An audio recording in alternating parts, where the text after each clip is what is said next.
All right, let's get started. Uh, so excited, so excited to be here, so excited to have this many people in here and for our amazing panelists. So this call is Workers in the World Unite, Labor in a Green New Deal. And I'm so excited for this panel. It's co-sponsored by DSA's Green New Deal Campaign Commission and National Labor Commission. So my name is Matt, and I'm one of the co-chairs of the GNDCC.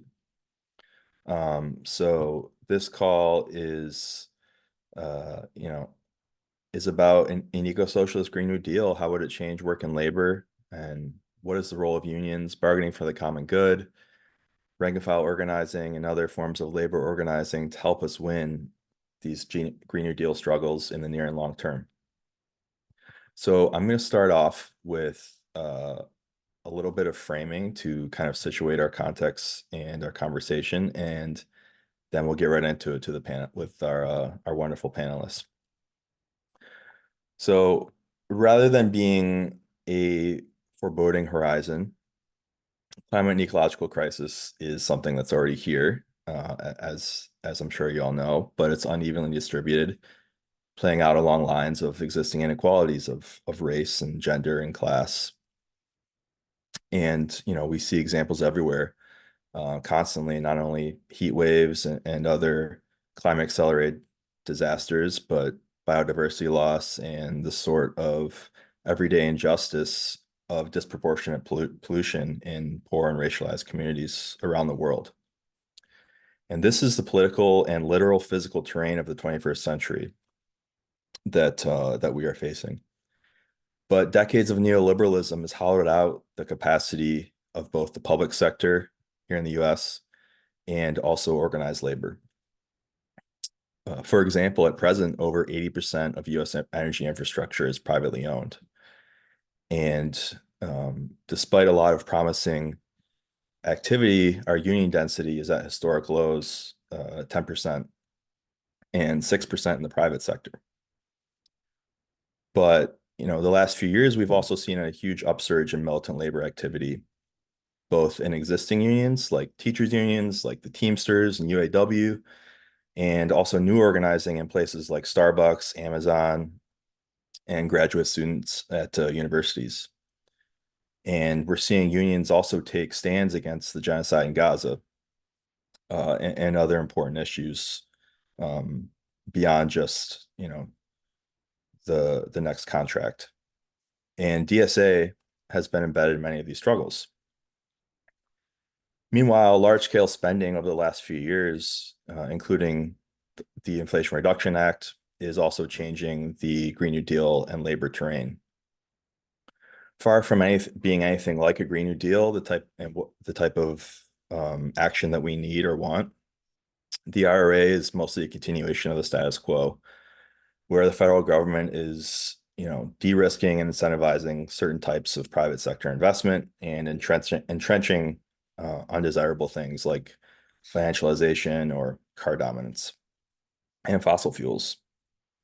But at the same time, these sorts of subsidies and incentives are changing and improving the terrain for certain types of worker-driven climate organizing and public sector capacity building in a real way, like direct pay for public and nonprofit entities and incentives for stronger labor standards.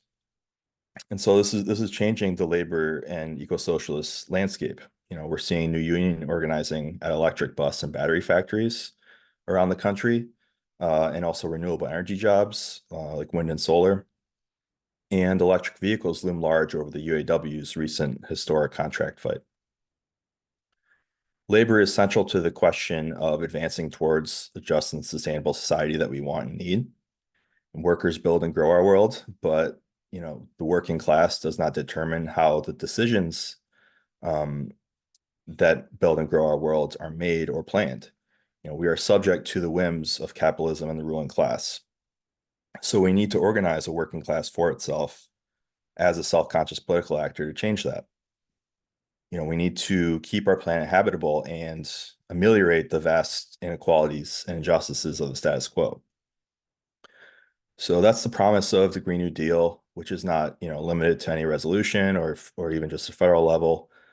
It's an expansive framework for using the state for redistributive climate and environmental justice. And we're seeing organizations and elected officials running on and conceptualizing local and regional Green New Deals at all levels, for public schools, at cities. We're seeing unions bargaining on these types of demands and them being central to labor organizing. So what that looks like, what it does or doesn't do, and it is contingent and undetermined. And that's what our fight is. That's where our organizing happens. So we can start imagining and fighting for that in our communities and workplaces and enacting it in our cities and states. So to that end, we have some outstanding panelists here to discuss how a Green New Deal can change work and labor and the role of labor organizing to help us win these struggles in both the near and the long term.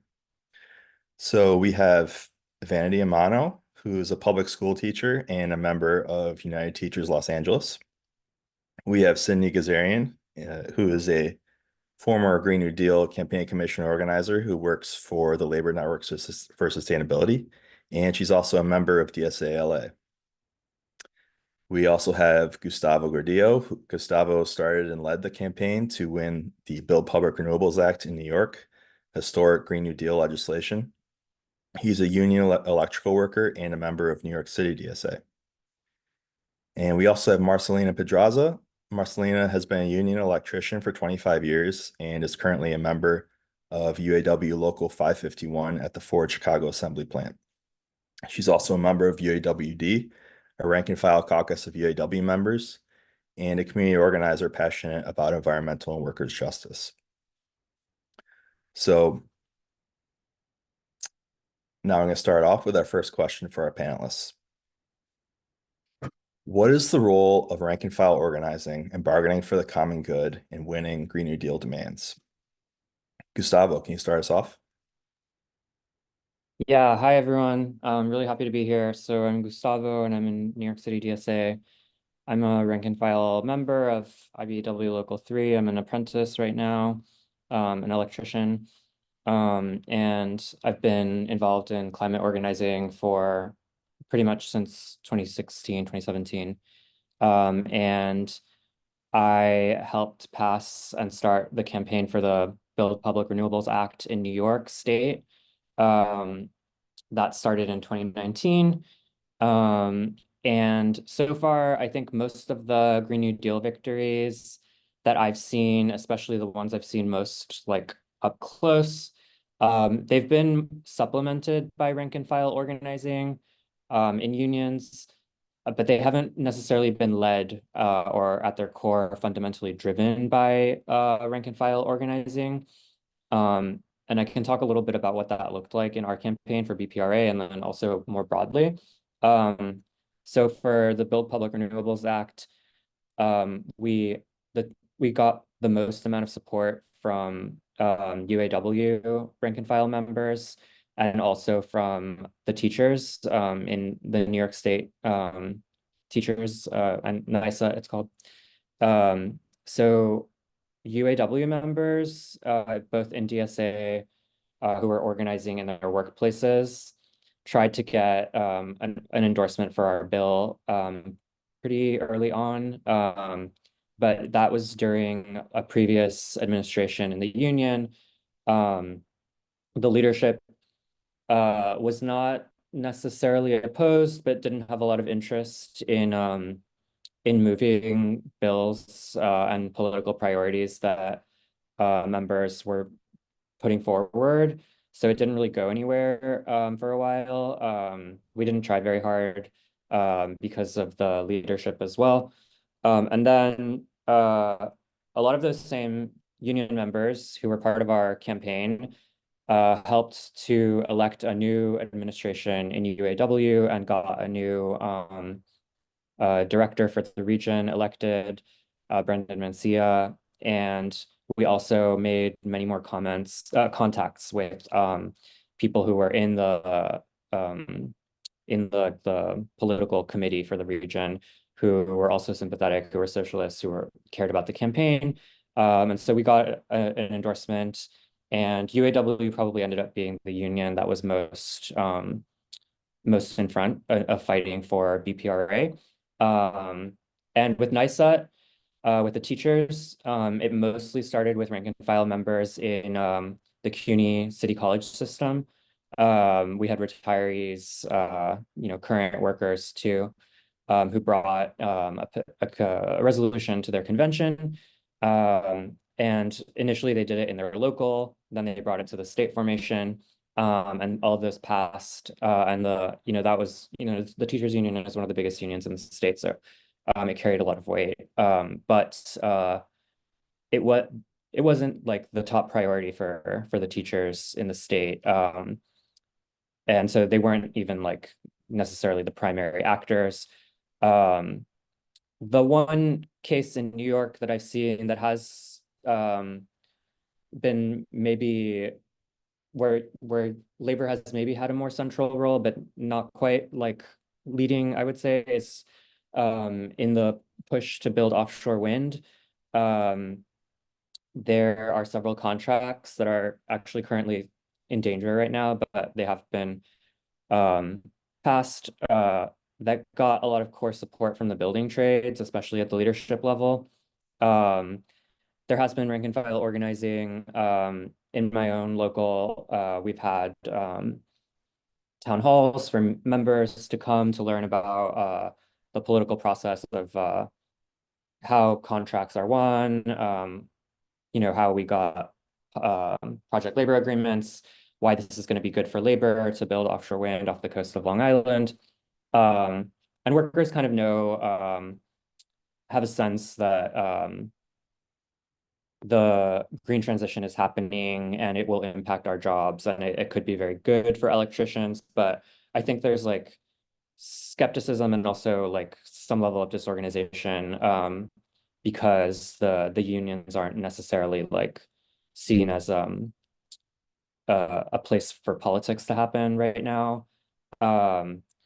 I think that, like the UAW Big Three contract fight is maybe showing us a different model. Maybe others can talk about that. But ultimately, generally speaking, I don't think we've yet achieved the level of power needed to win a transformative Green New Deal. And the fact that we still don't really have broad class struggle unionism, that we don't have politically conscious unions in the US is a big reason for that. And until we can achieve that, I think we're going to keep being foiled in our efforts. So that's why it's a huge priority for me.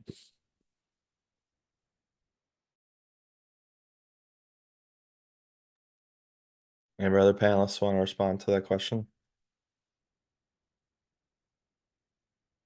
What is the role of rank and file organizing and bargaining for the common good? I can go next, fellow electrician here. Hello, thank you for having me. First of all, I'm honored to be a part of this panel. And from one Sparky to another, I started in the IBEW many years ago, as you've said. And yeah, I mean, as far as that union compared to UAW, it's apples and oranges, right? And I just want to start off by saying why I was thinking about this question. We need to be in control of what happens with the fruit of our labor, right? Because workers are capable of making these decisions, but we're often shut out. And that's why we're always put at a disadvantage, and we have to fight for marginal gains. So I think that pushing upwards to let leadership know that this is something that the membership cares about. For example, in our recent contract negotiations, fighting for a just transition to electric vehicles, this was thought to be an impossible ask from the companies because, at the end of the day, we know that these EVs are coming, and, what are we as workers going to do about it? And the companies just want to obviously pay a bunch of new workers at lower wages, no benefit, little to no benefits, right? So we demanded that these green jobs should be union. And this is something that we still have to fight for in the future as these new plants are being made and new contracts. So, with these green jobs should be, the companies have been using this transition to undermine our union's power and divide us as workers, but we can't let them do this because this impacts our livelihood, and that needs to be represented in the priorities of the working class and what we push our electeds for. Thank you.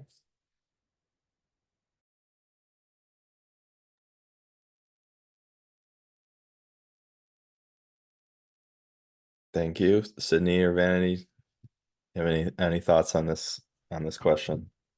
Yeah, I can speak next. Just from a UTLA standpoint, with our 2019 strike, one of the things that we put into it was an MOU, or a memorandum of understanding, around healthy green public schools, and it was very general.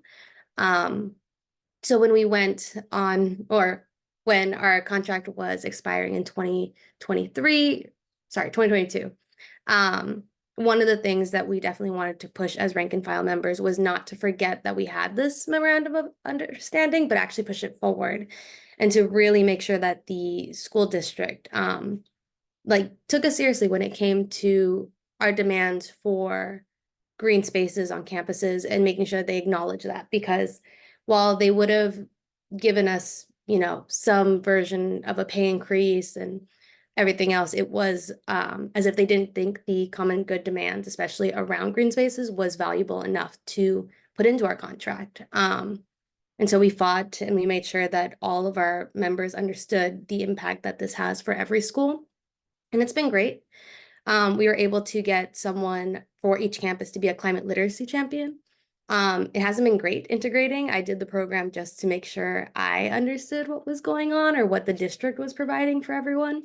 And I have critiques, but I'm glad that it's getting to a point where it's like we are trying to incorporate climate literacy at school sites, and making sure that there is some sort of accountability to the district, or to UTLA, from the district, saying yes, we do have a plan for this.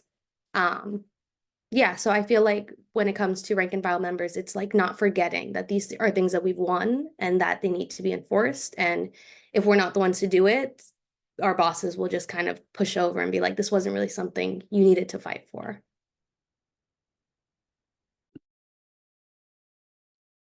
That's awesome. Sid, do you have any thoughts on this? I mean, I think I'm on this call from a slightly different position than other folks here. I started the Ecosocialist working group, which became the GNDCC. I have organized my workplace, and we're bargaining our first contract, and my job is at the intersection of labor and climate. And my role is largely focused on strategic campaigns and projects that have to do with coalition building and honestly supporting rank and file workers. And I've actually worked with rank and file workers from IBEW, UTLA, UE, and pretty much everyone on this call, basically. I think they've already spoken very powerfully to this. I'll just add my quick tidbit. I'm from LA, but I'm in DC right now because I'm tabling at the UAW political conference right now. And that would not have happened if there was not a rank and file movement that reformed the caucus, quite frankly. There are climate groups at the political conference right now. And the fact that UAW was willing to work with me, with other climate organizations, is because a rank and file movement transformed it, became open to it, because socialists are there, because progressives are there, because these rank and file workers are now running the union in a class struggle sort of way. There is that integration that didn't exist before. And I think that is incredibly important and valuable.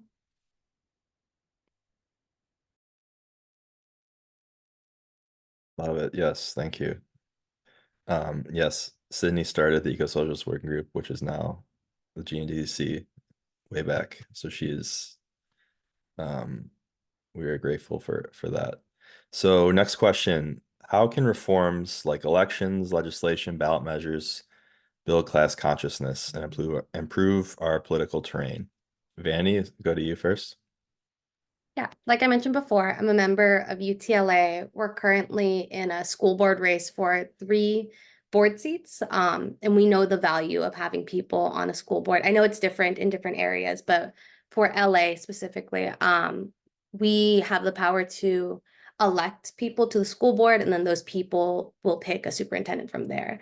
I just learned that it might be different in different parts of the US, but for us, it's like that. And as UTLA members, we found it's very important that we are very strategic with people that we endorse. And so the people that we're endorsing right now for board districts 1, 5, and 7 are members who came from our community, who understand the impact that, you know, the Green New Deal has on our growth within schools and making sure that schools do have green spaces, but even more than that, just making sure to preserve those thoughts that UTLA has, and making sure that we're picking people and we're canvassing for people and we understand what that means, and talking to the public about like why it's so important that these 3 board district seats that, you know, ideally you might not think about as being part of our negotiation or part of like getting class consciousness is important towards reforms and legislation, because they're the ones that ultimately help us in making those decisions for our schools.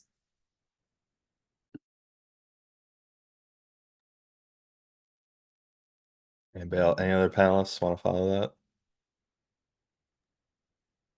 Yeah, I can speak on it briefly. So yeah, we need to be in the driver's seat as much as possible, right? Pun intended. In our communities, at work, and politically. So we need an agenda that will give everyone a dignified life at work and in our communities. I think Sean Fain said it in an article a few months ago that, you know, workers need a seat at the table when it comes to making these decisions, you know, as far as the Green New Deal, where this money's going, what, you know, these corporations are getting billions of dollars in tax breaks and incentives. Workers definitely need to have a voice with these decisions.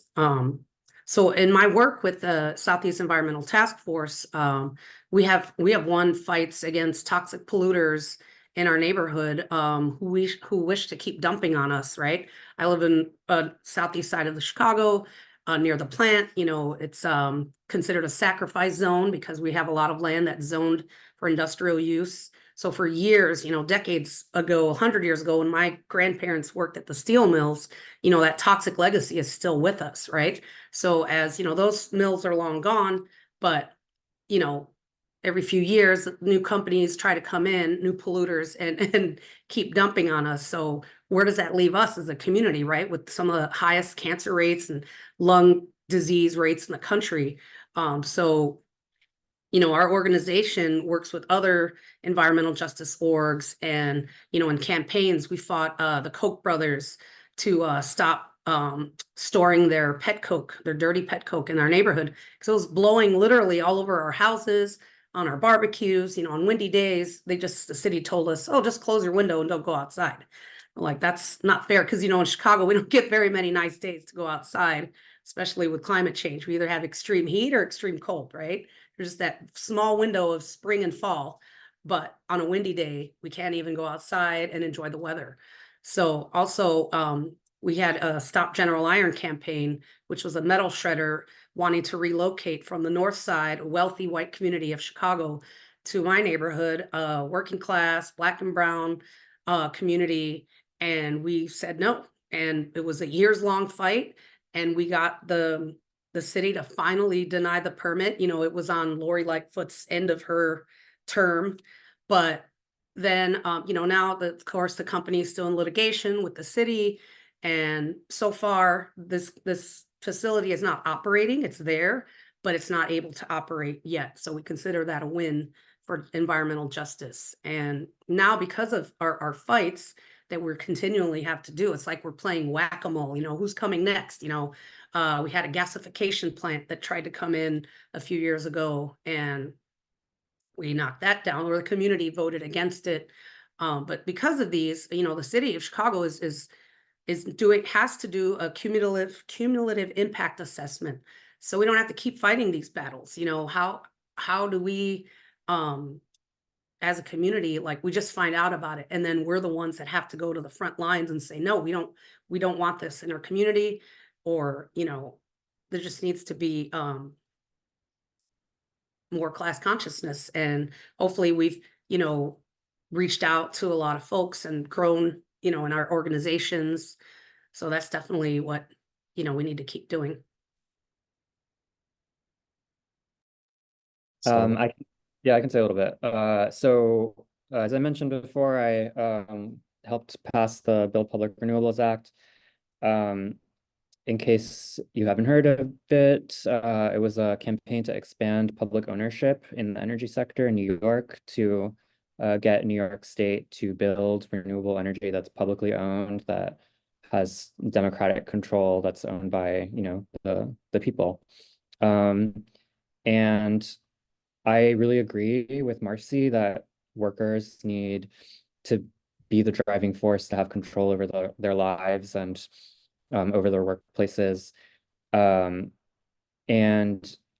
I think that is one of our biggest obstacles right now, that a lot of workers and working class people have not experienced power in their lives and have not experienced feeling like they can change things that, you know, like injustices and things that they hate about their work or about the way the industry is set up.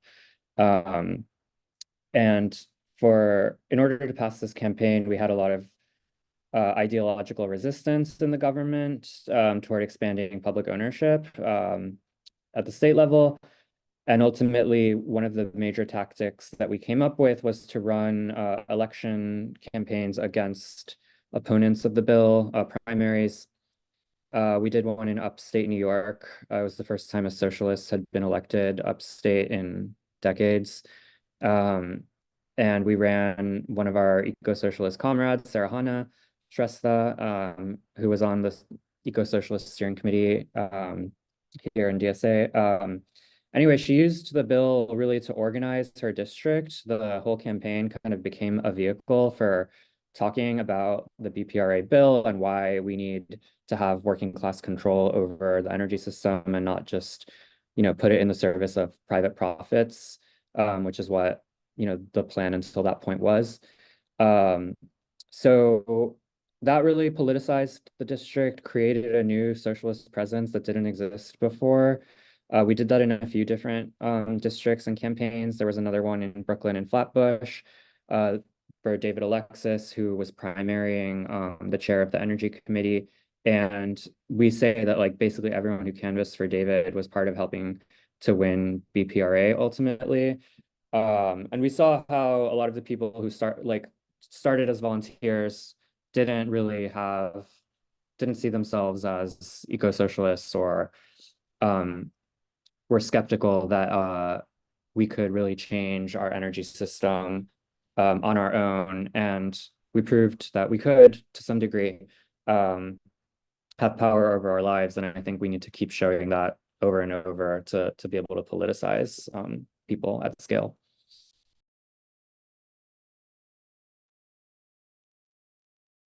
Sid, do you have any thoughts on this?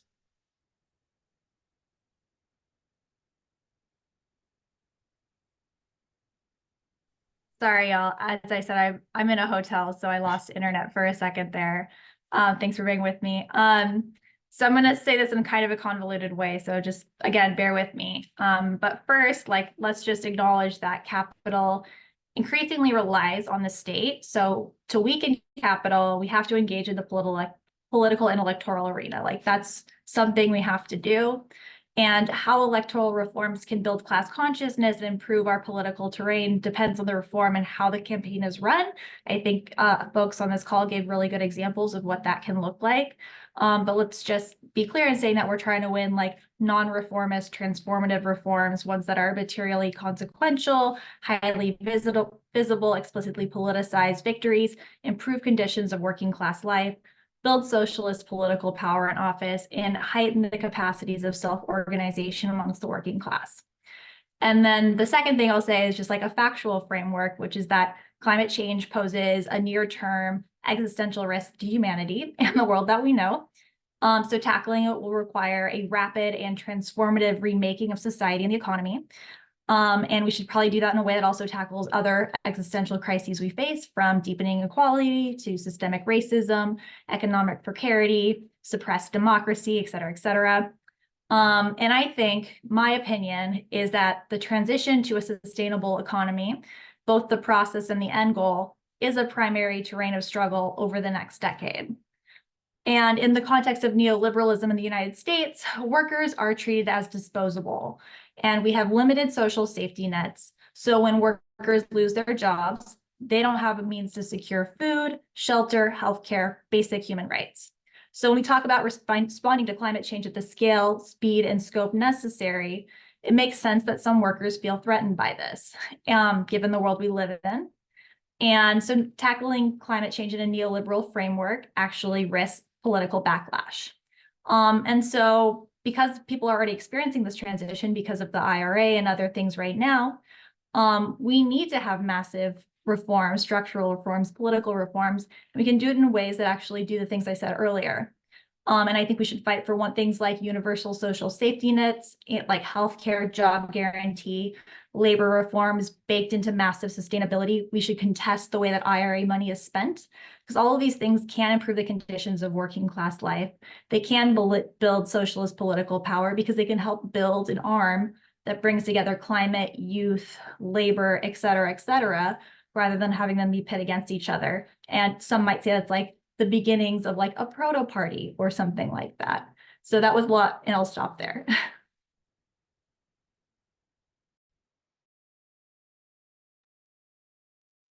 Great answers. Thank you. Okay. And now to our next question. How can Green New Deal organizing and labor organizing work together in coalition, and why is that important for our strategy building towards a socialist horizon? So you can go back to you. Okay, sure. So this is my job essentially. And I'll say that like there isn't actually a one size fit all solution. There's maybe like general principles and things like that. But there isn't one because labor and climate movements aren't homogenous. And so when you actually approach these things, you need to actually assess what the situation is. You need to understand like the stakeholders of the issue you're trying to bring people to the table around. What are the stakeholders of specific unions, the workers, the communities, the other groups? And so you can assess why they are, what is like the basis of unity there. And you also need to understand the broader political landscape, economic landscape, societal trends, so you can understand what the opportunities and threats are to help navigate them. And I think you also need to understand that like labor and environmentalists don't always agree, but that doesn't come down to some inherent difference in what we want as human beings, but because of contradictions produced by capitalism. And so when we're doing this, we have to navigate the contradictions. And when we do so, we need to do it in a way that builds power. And I think just basically it's important because in order to achieve a transition to a sustainable and economically just society, or socialist society, in other words, we have to build an organized working class mass movement that's capable of shutting down economic sectors and achieving structural reforms that advance decarbonization, sustainability, improve material conditions for workers, greater political power, et cetera, et cetera. And I think right now these movements independently lack that power, but we can bring them together around these sorts of campaigns. And this was sort of like the framework I was thinking of, especially around just transition when I was talking about earlier, when I started organizing climate groups earlier this year to support the UAW strike. And I started reaching out to them in like May, early June last year to basically help them understand their stake in the UAW, the outcome of like the UAW contract negotiations, to understand that like this is a make or break moment for a just transition and for ensuring the Green New Deal's promise of creating millions of good, high-paying union jobs. And the way that corporations are doing it is exactly the opposite of what we want for a Green New Deal. So there we have a common enemy, which is the corporations. And I think this is sort of the framework that we should just be thinking about, understand that like we should approach these types of campaigns like Marxist strategists, perhaps. And I'll leave it there.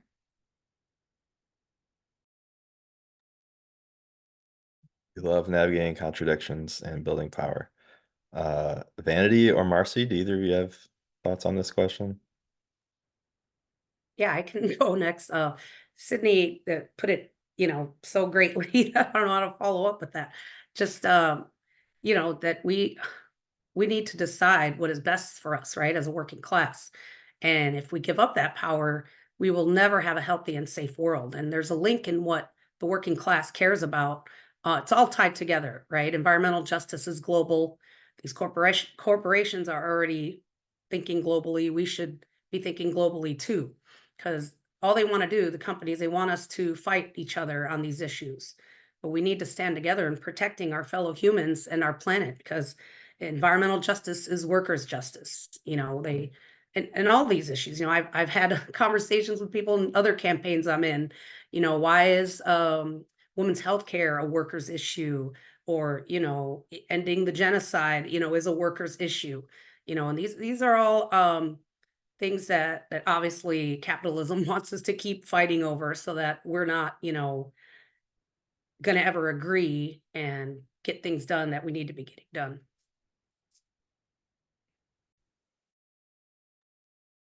Vanny, do you want to take this? Yeah, I can add a little bit. I feel like communication, because often in different sectors, we feel like it's just us dealing with our own issue rather than it being something that we think about as across a bunch of different industries or different groups is really important, because as an educator, I might just think about education and I may not be thinking about this from an eco-socialist lens. And so it's really important to have conversations and to keep an open ear about like what is affecting the world and what am I not connecting to right now that I need to keep fighting for. And so I feel like everything Sydney and Marcy said is just exactly, we just need to communicate.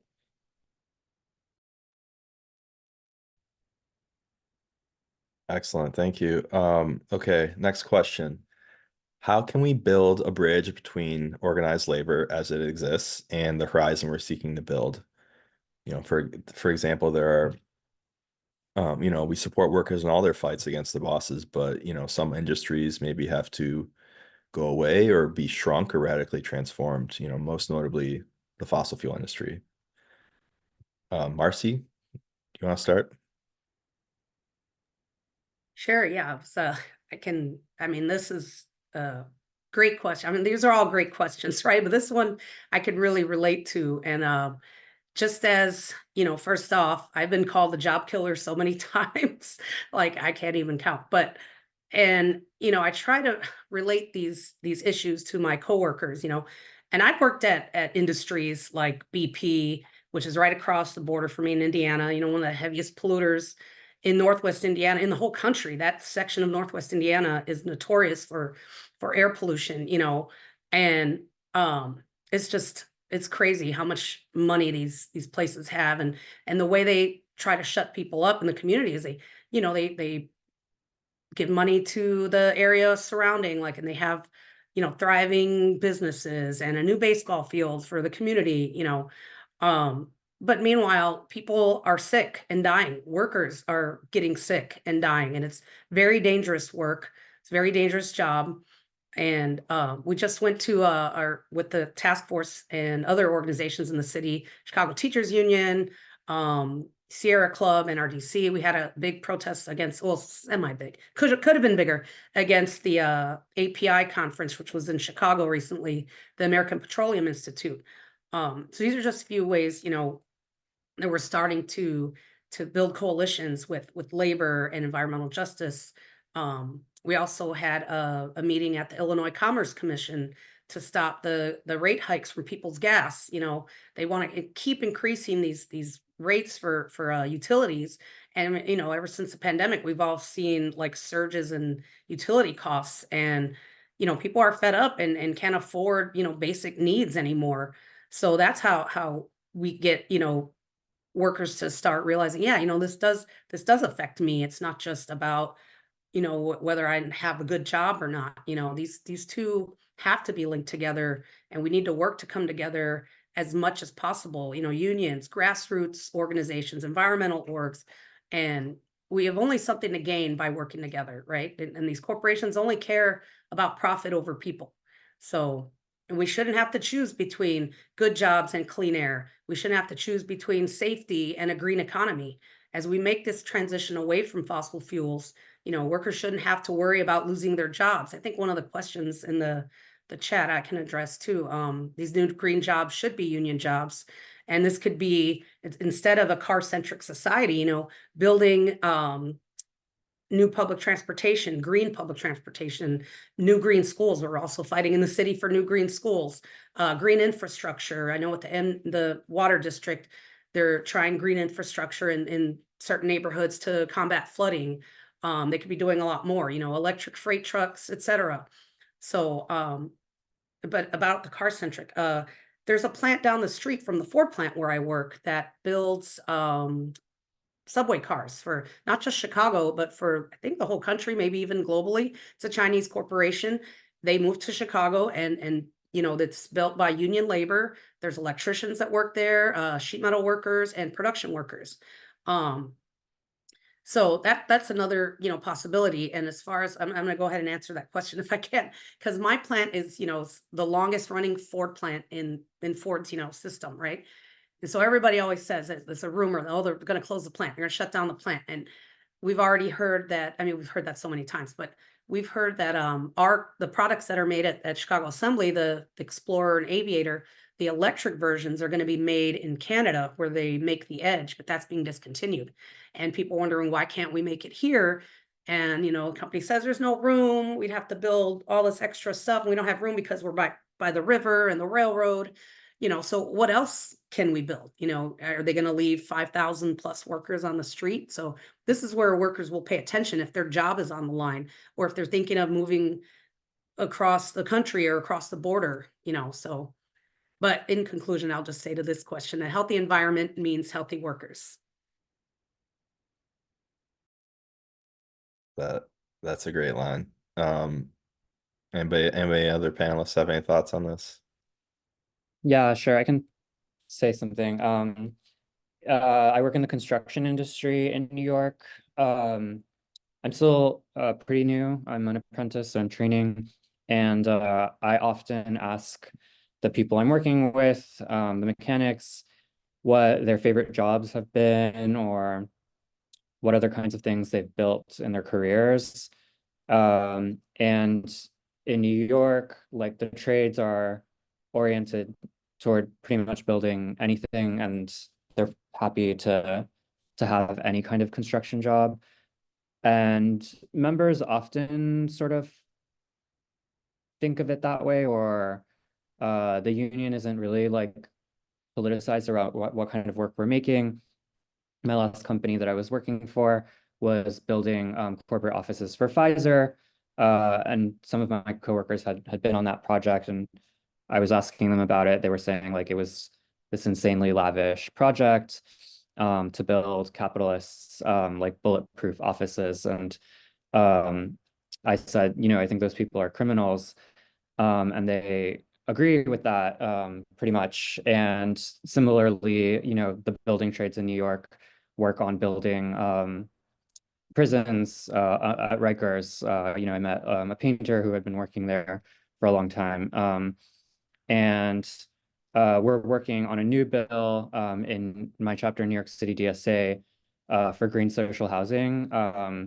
And what really excites me about the bill is that it's a way to basically politicize the kinds of work that the building trades are taking on, and to show that we can build work for the working class. We can build affordable housing that's union made.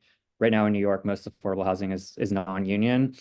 And we just heard that the New York State Building and Construction Trades Council is going to endorse our bill, which is huge, and we're really excited about, because the Building and Trades Council was actually a pretty big opponent in our last campaign. So I think that there's going to be a lot of potential for more rank and file organizing to have conversations with workers around what kinds of things we actually want to build, and if we were in control of the industry, like what would it look like. So that's what I'm looking forward to right now.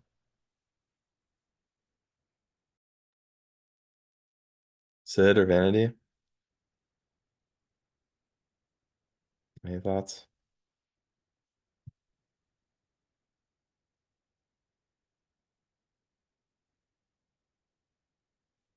Okay. Now I think I'm gonna go to some audience questions. First, how can community organizing complement union organizing? For example, UAW campaign to organize non-union part suppliers, EV plants, and battery manufacturing plants, especially in southern US where there's widespread anti-union prejudice. Important question. Anybody want to take that one?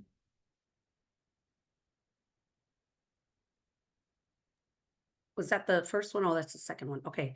Yeah, I mean, I can, I'm probably a living example of that. I'm in, different organizations and I'm a union worker. So just show up to each other's events and campaigns for one, for example, when we started our contract campaign over the summer against the big three, we couldn't have meetings at our own union hall for some reason. So I offered up the task force office. We have a nice big space in the Hagbush neighborhood, which is right down the street from the plant. And a bunch of rank and filers and UAWD members came to our offices to have meetings to start discussing contract campaign strategy and, just to be present for each other. We have access to all kinds of resources, right? And if we help each other, then we can all win towards a common goal. Sid? So I'm going to preface this by saying I can't give too many details about it at this point, but there is that type of work happening in that, there is community organizing that's happening ahead of these new organizing efforts, so that there is built-in community support before these spaces go public. And I think it's really important for, I think people in DSA have a lot of connections, not just in DSA, and DSA itself is a force to be reckoned with. So being connected with UAW and in areas where there's new organizing, just be ready, be plugged in, reach out, because building community support ahead of time is incredibly important, because as someone who organizes at the intersection of labor and climate, let me tell you, they absolutely love to pitch you against each other. So I think that's a really important thing to do. Vanny or Gustavo, you have any thoughts on this? The question was about like labor and community organizing around climate. Yeah, how can community organizing complement union organizing, especially whether in places where there's widespread anti-union sentiment? Yeah, I mean, one big challenge that we've seen recently in New York is that we have these contracts for union construction to build offshore wind off the coast of Long Island mostly. But they require a lot more permits to get approved for interconnections so that there's transmission from the shore, from like the ocean, literally to get back onto the land and to connect to the grid. And we've just seen a lot of local opposition to offshore wind. A lot of it is sort of I think built on a foundation of kind of racist NIMBYism in Long Island. Really, it's like a lot of very wealthy people are opposing this who don't want like, wind turbines in their views in the Hamptons. And recently, the governor vetoed a bill that she was initially supporting to allow transmission lines to be built for one particular project. And now that project has been canceled because of it, that contract, and it was the largest one. And I think we're seeing this over and over again, that where the state of like working class disorganization, the fact that like there isn't really hardcore community support for everything we want always, is allowing green initiatives to become polarized and weaponized, even like within the working class, to divide like sectors of people against each other. And that's why it's really important to think beyond the immediate boundaries of the workplace, like even though it might initially start as like a workplace contract.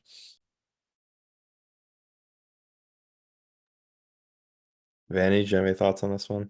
Yeah, that's I think exactly what we faced in our last contract campaign was connecting the organizing that was happening, not necessarily within the workplace, to what we wanted from our union and what parents and communities wanted from us as well. Like making it to where it's like you may not think about green spaces as being an important factor in your life because it doesn't affect you, but it does affect the children. And like we can break down easily how it is that these things help to create a healthier lifestyle for kids. And I think that was a lot of the like conversations we've been having as of late with like the school board campaign, kind of just having those conversations of like, you may not think it affects you now, but like, let's have those conversations as to how it does affect you, whether that be in the short term or the long term. So yeah, we've been doing a lot of that work, like having those conversations within the union and then also with our community members.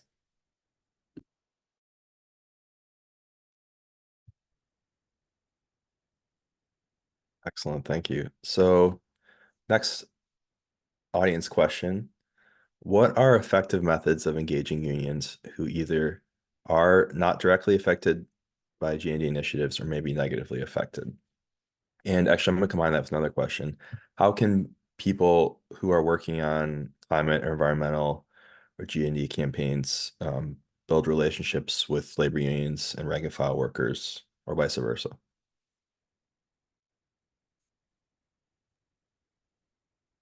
I can start on that. I think I talked about a couple examples briefly.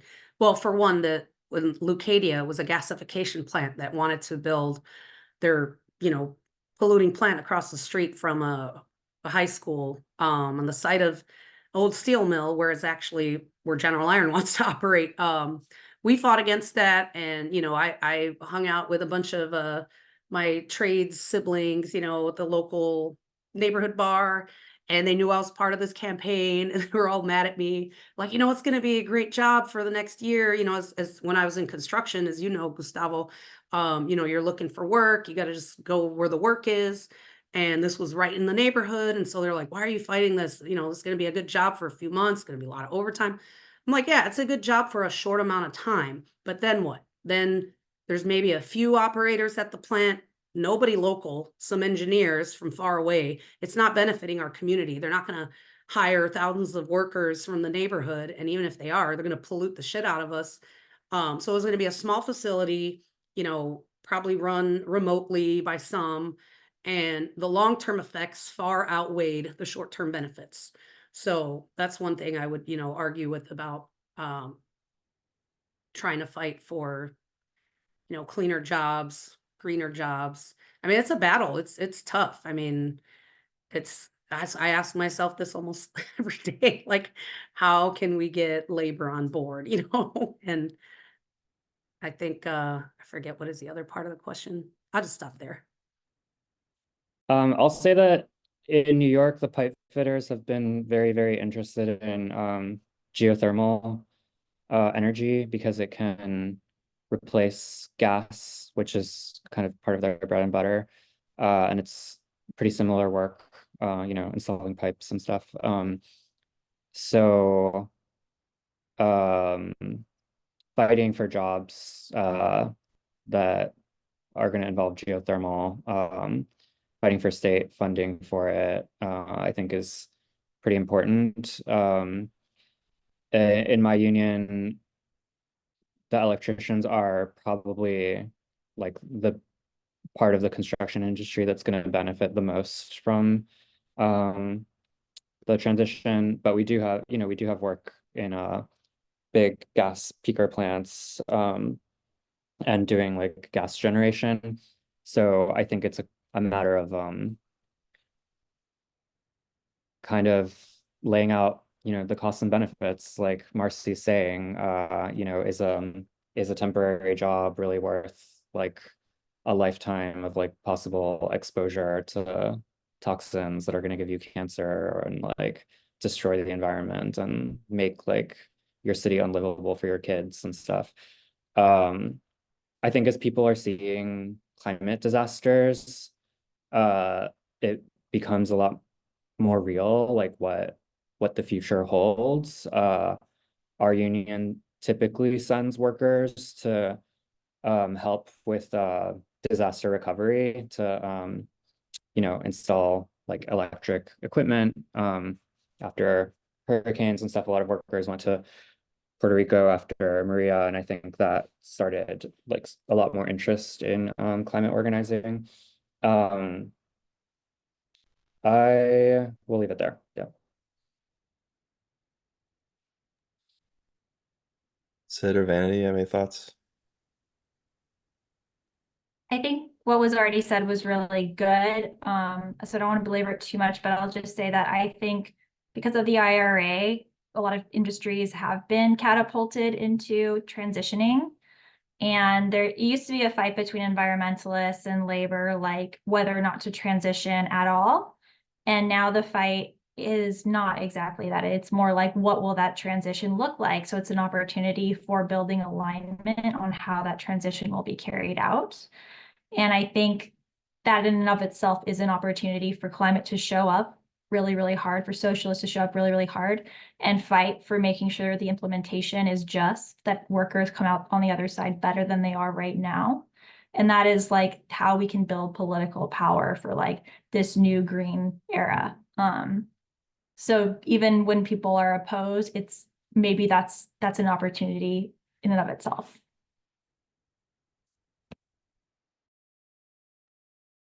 Vanny, you have anything to add?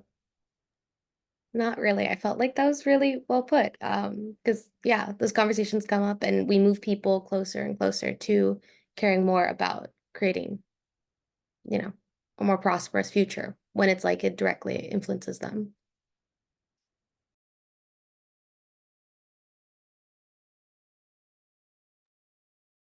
I can add something else that I forgot that I just thought of when I reread the question. Also just, give alternatives like building, why couldn't we have a solar panel farm there, or wind farm, or there's always hydro power. We live right by the Lake Michigan and the Calumet River, So yeah, there are alternatives to clean energy but oftentimes too, there's a lot of solar farms are built by non-union labor. So it's all, again, pitting union versus non-union, like we need to organize those workers too. Cause electricians say, well, that's our job. And then I remember carpenters arguing, that's our job. And different trades fighting against each other. It's like, yeah. So we need to just, stick together. Absolutely. Okay. Last question. And take Erica's question. Have you been involved with strike campaigns that push demands for the Green New Deal, i.e. teachers striking for no waste in schools, other examples? Gustavo? Sure. Before I was in IBW, I worked for UPS. So I was part of the contract campaign. We didn't go on strike, but we got very close, did a strike vote, as I'm sure a lot of you know. And there was a big effort to get air conditioning in the UPS trucks because so many UPS workers had died from extreme heat all over the country, including during the contract campaign. Someone in Dallas died.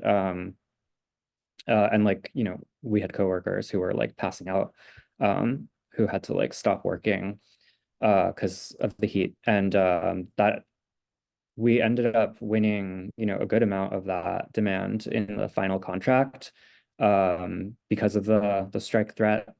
And I think especially in unions that are really affected by the public sector, there's like so much ground that we can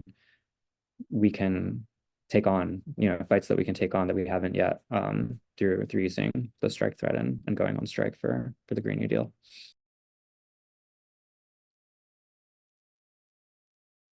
Anyone else have any thoughts on this? I can go next. With UTLA, during our last contract campaign in 2022, but we started in 2021, we really tried to field from schools, like what are the most important things? What is really affecting us at this moment? So from that point on, being a part of like UTLA leadership as well, gathering up those ideas and kind of pushing forward what exactly we wanted from our bargaining demands, and then spreading that information with communities and making sure that schools and community members knew exactly what we were fighting for and why we were fighting for them. And then ultimately getting to a point where we supported SEIU 99 in Los Angeles when they went on strike, and ourselves prepping to go on strike a couple weeks after that. So heavily involved in pushing for those and making sure that those demands were not forgotten when we went into negotiations. Marcy or Sid, do you have any thoughts on this?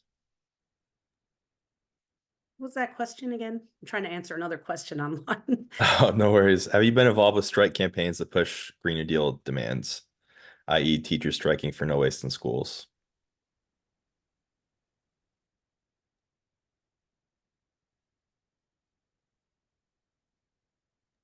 Well, I guess with the Chicago Teachers Union, I'm working with their Climate Justice Committee on a new Green Schools campaign, because a lot of our buildings are very outdated, and the commercial buildings, school buildings in the city are a huge contributor to pollution, right? So instead of like urging a single family homeowner to get solar panels, like why not have it on school buildings and offices, administrative buildings, especially in sacrifice zones where there's already industrial pollution. That's why we're fighting for new schools for my neighborhood. And these effects of climate change have affected all the students and staff. Like for summer, when school started, they started 2 weeks early. Still extreme heat. Many schools didn't have air conditioning. And even now in this like polar vortex we've had, negative 20-degree temperatures, some schools didn't have working heat. And they finally decided to cancel school one day because we have so many new arrivals here, from Venezuela and all over that just aren't ready for this kind of weather, don't have proper gear. I mean, many local kids too, they're waiting for the bus outside, and then they got to go to a school with no working heat. So they finally decided to close schools for one day. So this is just another reason why we need to keep fighting this fight. Sid?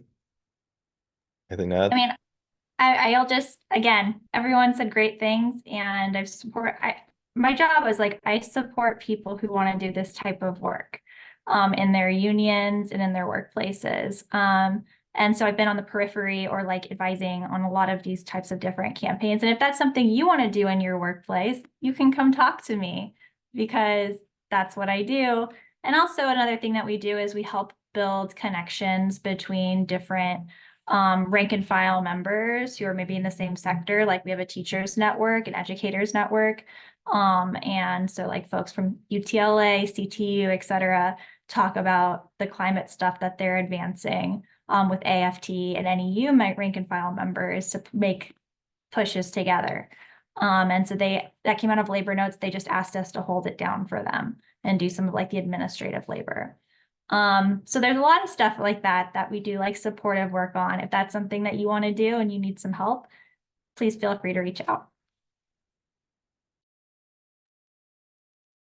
All right, thank you. And next up, we are going to hear how to get involved with the DSA National Labor Commission and the Green New Deal Campaign Commission to do some of this exciting type of work that we've been talking about. So first, we're going to go to Kelsey from our National Labor Commission.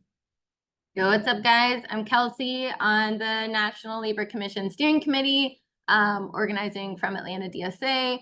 First of all, thank you to all of our speakers. You guys all added some very interesting perspective and insights to this conversation, and hopefully this is the first of many conversations on how we can further connect the dots between what's going on, all that's going on in the labor movement and the climate movement, because we all know that none of this is possible. Winning a Green New Deal is not possible if we don't merge these two types of organizing that are going on right now. And I think DSA has a very crucial role to play in this. So we got to get started thinking about this kind of stuff.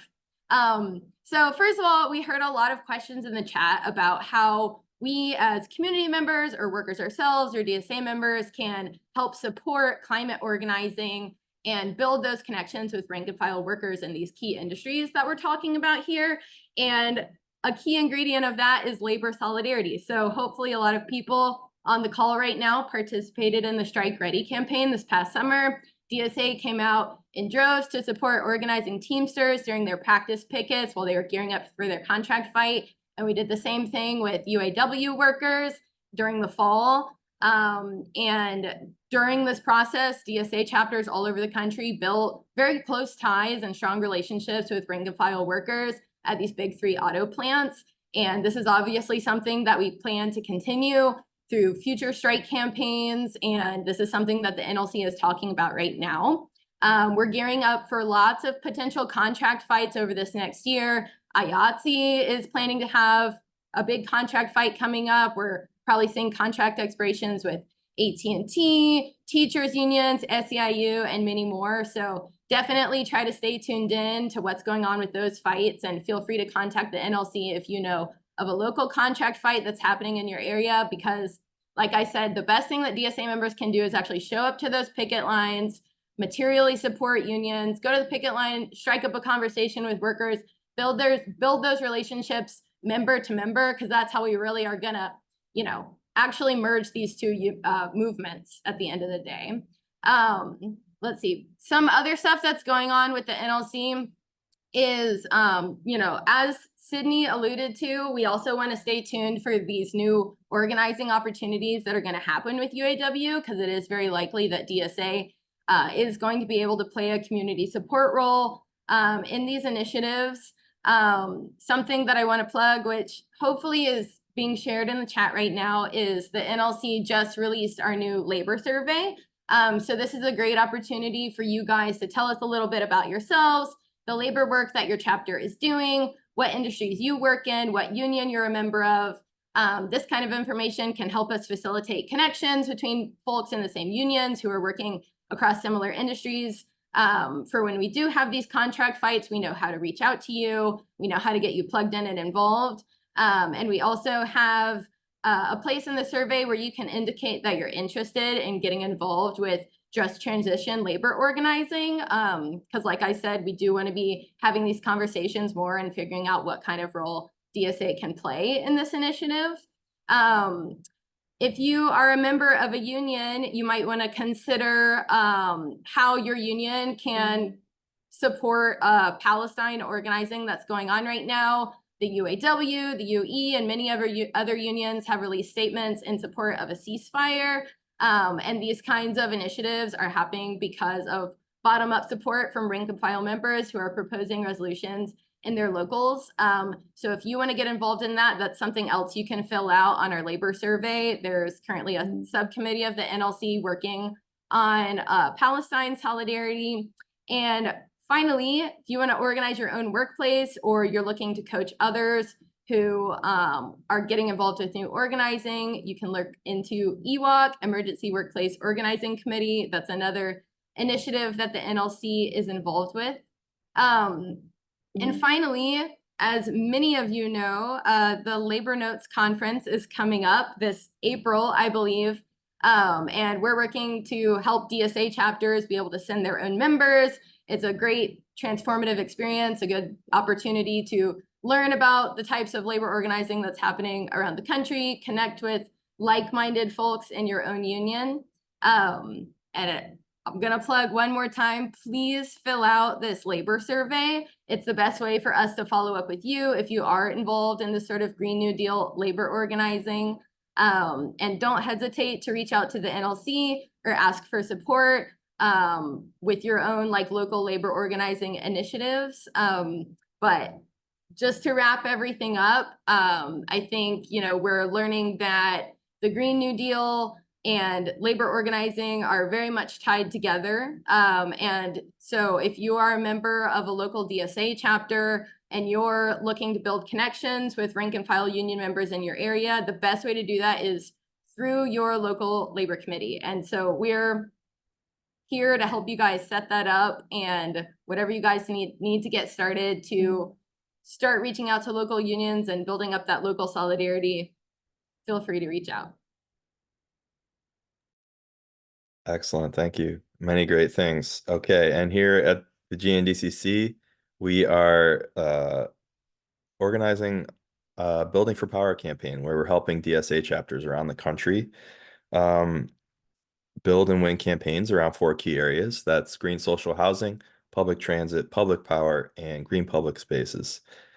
Coming up, as Lake is dropping the links in the chat, we have our Building for Power campaign huddle on January 31st. That's where chapters who are running campaigns or thinking about running campaigns can collaborate and strategize and hear what folks are doing around the country and figure out the best way to move forward and learn from each other. And next month in February, we have another strategic campaigns training, and that's a 3-week training with in collaboration with the Growth and Development Committee to it's pretty comprehensive. You learn how to build a campaign from scratch, run a campaign, troubleshoot, and deal with adversity as it comes up. So really exciting events. Hope to see some of you there. And that's all. Thank you all for attending. If you're not in DSA, join DSA. If you're in DSA, sign up for Solidarity Dues. And we have a world to win. Thank you. Thank you to our wonderful panelists as well.